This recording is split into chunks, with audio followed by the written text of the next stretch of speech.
You're watching The Point with me, Lugin. We'll take a short break, and when we come back, we'll be hearing from a leading visionary behind the geographic notion of Eurasia. Why does he believe that China and Russia should work together to build a multipolar world? Stay with us. Called him Putin's brain. Others have described him as the most dangerous philosopher in the world.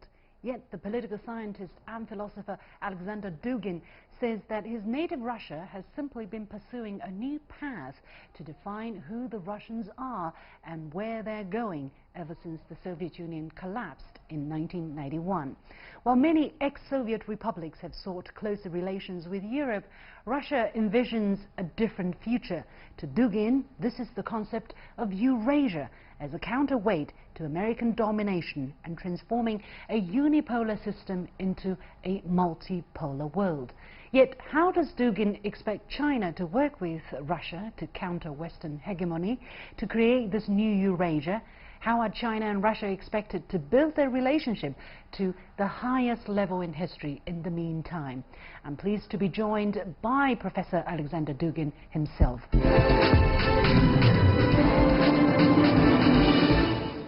Professor Dugin, welcome to The Point. Let me ask you, what do you mean by this idea of a Eurasia? You're one of the very strong proponents of this idea. So explain to us why you think it is important, exactly what it is all about, and what is the role of Russia and China in there? So first of all, Eurasia is multi-layer idea, multi-layer concept. It's not easy to explain that. I have dedicated to that many books in order to explore what is Eurasia. Eurasia, first of all, it is idea that the West should not have hegemony in defining the universal standard. So, because West or Europe or the West in general is only part of the humanity, and the other part and the majority of the human beings live outside of the West in Asia. And Russia, in my opinion, is as well the meeting point between the West and the East, and that is our identity, our mission to bring together all part of the humanity in order to start the kind of dialogue. So our proper Russian identity is not Western.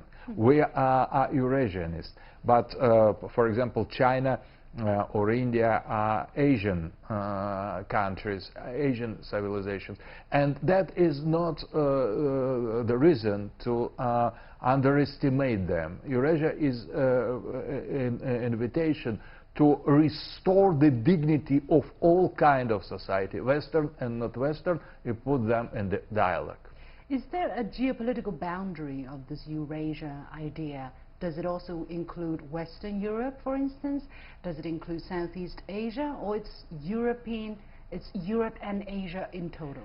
We could use the term Eurasia in geographic sense. In that sense, it includes Europe. We could speak about Eurasia only as Turanian place, as old Turan. Turan, that is the place of Genghis Khan Empire or traditional Russia. That is a narrow understanding. Or we could include in Eurasia all parts except Western Europe that belongs to the West. But we could use as well the term of Eurasia as we are using the term the West. For example, we are speaking West.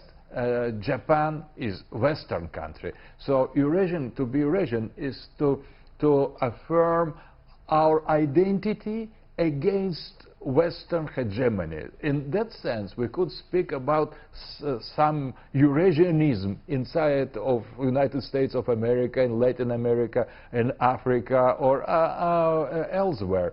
So for Eurasia is new concept that challenges the Western hegemony in general, opposing to this exclusivism of the Western culture, inclusivism of this dialogue of the culture. This is the defense of diversity.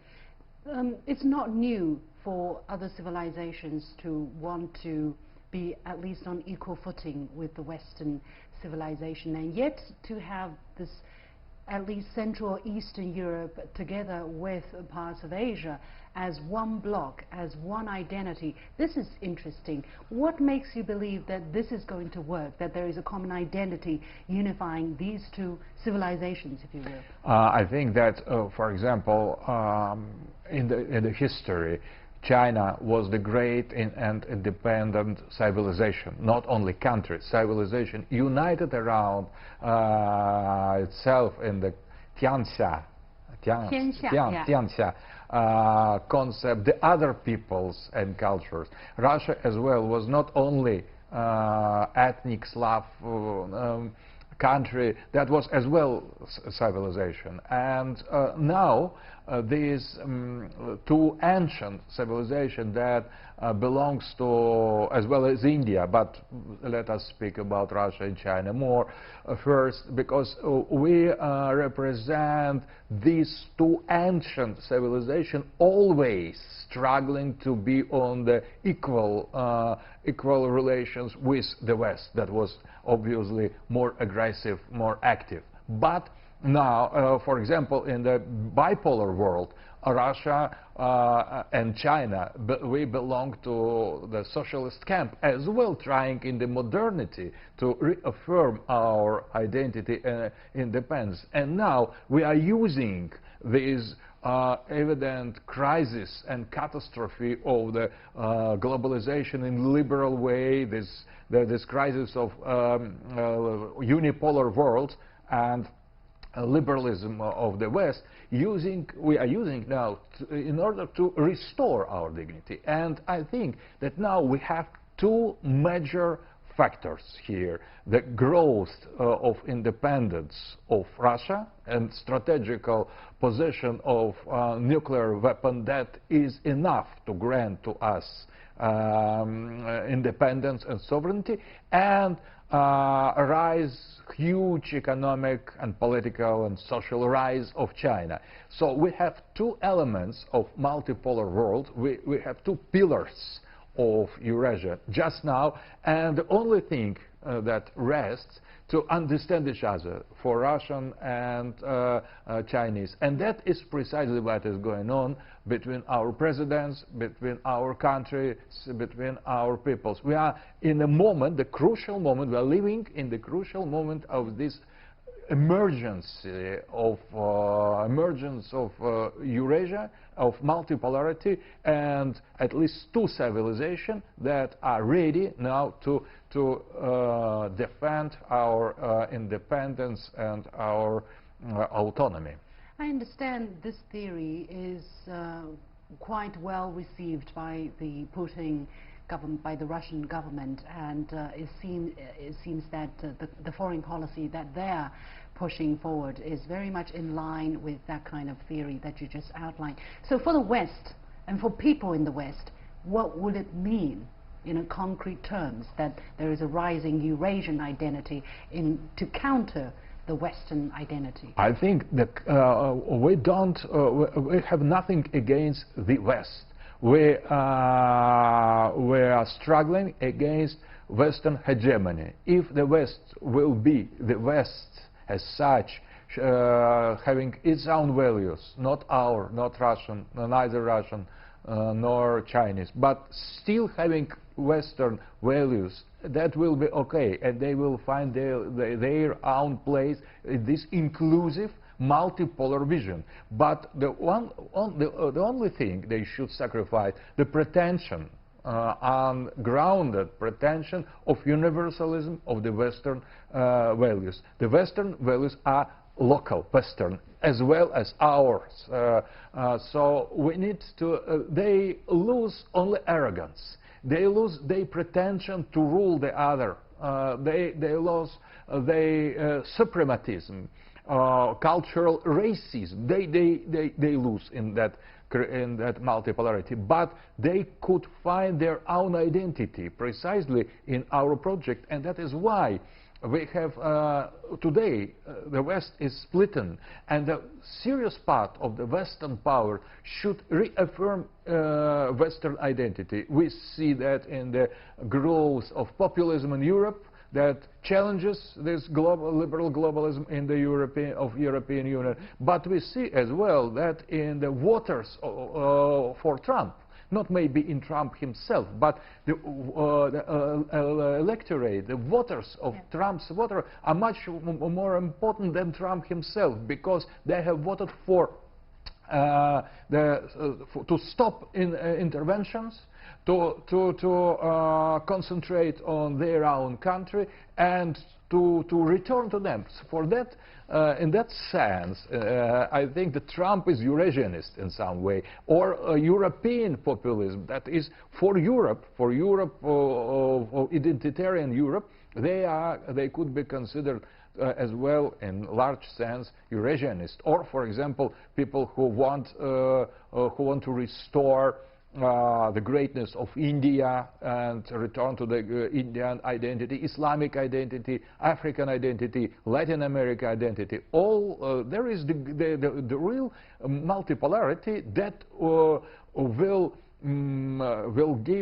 make it damage only for maniac of this unipolar hegemony, and not to the other civilizations.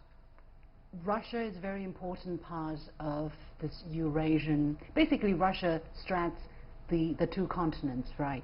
And China is a very important player in the Asian side, and both countries emphasize this diversity, the importance of the recognition of difference. But how do these two countries find a balance in this Eurasian identity? Because there seems to be an understanding in the eyes of some Western commentators that there is a general nervousness among Russian officials or scholars about the growing influence of the Chinese state. I don't say that it's easy to solve or create multipolar world. We need to start to accept the differences. We need to start to understand each other, not only superficial level, and to solve many problems, or to understand the reason and the sources of some fears, of some misunderstanding. It is not so easy. It is not. We could not say, "Oh, let's Russian love Chinese, let Chinese love Russian." It is not enough. So we need to understand each other as well, with our differences, with our fears, and we need, in order to overcome this, to create the balanced and harmonious Eurasia, we need to as well to define the zones of responsibility, the levels and layers of cooperation, and that is the process. I think that I'm very optimistic.